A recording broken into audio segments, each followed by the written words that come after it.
രാജ്യത്തെ പരമോന്നത കോടതിയുടെ വിധിയെ കാറ്റിൽ പറത്തി അസം സർക്കാരിന്റെ സ്റ്റേറ്റ് സ്പോൺസേഡ് ഗുണ്ടായിസം തുടരുകയാണ്.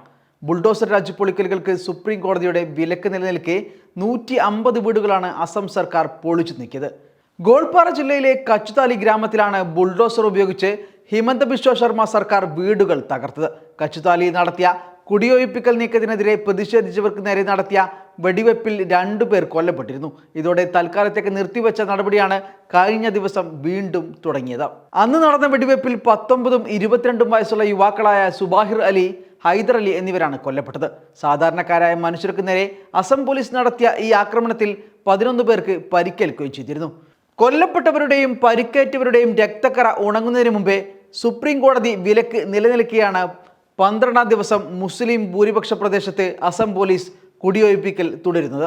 BJP ഭരിക്കുന്ന സംസ്ഥാനങ്ങളിലെ ബുൾഡോസർ രാജുമായി ബന്ധപ്പെട്ട് കേസ് പരിഗണിക്കുന്ന അടുത്ത മാസം 1 വരെ സുപ്രീം കോടതിയുടെ അനുമതിയില്ലാതെ ബുൾഡോസർ ഉപയോഗിച്ചുള്ള പൊളിക്കൽ പാടില്ലെന്ന് ജസ്റ്റിസുമാരായ BR ഗവായ്, KV വിശ്വനാഥൻ എന്നിവരടങ്ങിയ ബെഞ്ച് നേരത്തെ ഉത്തരവിറക്കിയിരുന്നു.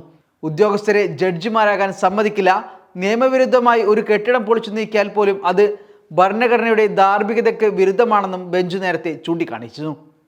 ഏതാനും സംസ്ഥാനങ്ങളെ ബാധിക്കുന്ന കേസിൽ രാജ്യവ്യാപകമായി ഇത്തരത്തിലൊരു ഉത്തരവ് പുറപ്പെടുവിക്കാനാവില്ലെന്നായിരുന്നു അന്ന് UP സർക്കാരിന് വേണ്ടി ഹാജരായ സോളിസിറ്റർ ജനറൽ തുഷാർ മേത്തയുടെ വാദം. എന്നാൽ സുപ്രീം കോടതിക്ക് നീതി നിർവഹിക്കാനായുള്ള ഉത്തരവ് പുറപ്പെടുവിക്കാൻ അധികാരം നൽകുന്ന ഭരണഘടനയുടെ 142ാം വകുപ്പ് ചൂണ്ടിക്കാട്ടിയായിരുന്നു സുപ്രീം കോടതി സോളിസിറ്റർ ജനറലിന്റെ വായ അടപ്പിച്ചത്. കുറച്ചു കാലമായി ബുൾഡോസറുകളാണ് UPയിലും മധ്യപ്രദേശിലും അസമിലുമെല്ലാം BJPയുടെ പ്രധാന രാഷ്ട്രീയ ആയുധം. രാഷ്ട്രീയ എതിരാളികളെ അത് ചൂണ്ടിക്കാട്ടിയാണ് പേടിപ്പിച്ച് നിർത്തുന്നത്. സർക്കാരിനെ വിമർശിക്കുന്നവർ, സർക്കാരിനെതിരെ സമരം ചെയ്യുന്ന മുസ്ലിങ്ങൾ, ഏതെങ്കിലും ക്രിമിനൽ കേസുകളിൽ ഉൾപ്പെടുന്നവർ തുടങ്ങിയവരെല്ലാം സർക്കാർ നേതൃത്വം നൽകുന്ന ഗുണ്ടാ പ്രവർത്തനത്തിന്റെ ഇരകളാണ്. പൗരത്വ നിയമ ഭേദഗതിക്കെതിരായ സമരത്തിൽ പങ്കെടുത്തവരുടെ സ്വത്തുകൾ കണ്ടുകെട്ടിയും അത് കോടതി തടഞ്ഞപ്പോൾ വീടുകൾ തകർത്തും ഉത്തർപ്രദേശ് സർക്കാരാണ് ഈ രാജ്യത്തെ ബുൾഡോസർ രാജ് എന്ന ഭീകരതയ്ക്ക് തുടക്കമിട്ടത്. UPക്ക് പിന്നാലെ BJP ഭരിക്കുന്ന മധ്യപ്രദേശും ഹരിയാനയും അസമും ഇതേ രീതി പിന്തുടർന്നു. അസമിലെ കഴിഞ്ഞ ദിവസത്തെ പൊളിക്കലിലേക്ക് തിരിച്ചു വന്നാൽ, പൊളിക്കൽ നടന്ന പ്രദേശം ദക്ഷിണ കാംരൂപിലെ ആദിവാസി മേഖലയായി വിജ്ഞാപനം ചെയ്യപ്പെട്ട ഭൂമിയാണെന്നാണ് സർക്കാർ പറയുന്നത്. വിജ്ഞാപന പ്രകാരം ഇത്തരം സ്ഥലങ്ങളിൽ പട്ടിക വിഭാഗക്കാർ, ഗോത്ര വിഭാഗങ്ങൾ, ഗൂർഖകൾ തുടങ്ങിയ സംരക്ഷിത വിഭാഗക്കാർക്ക് മാത്രമാണ് താമസിക്കാനാവുക.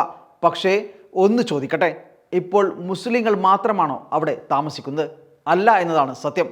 പക്ഷേ ബുൾഡോസറുകൾ ഓടുന്നത് മുസ്ലിം വീടുകൾക്ക് മേലെ മാത്രമാണ്.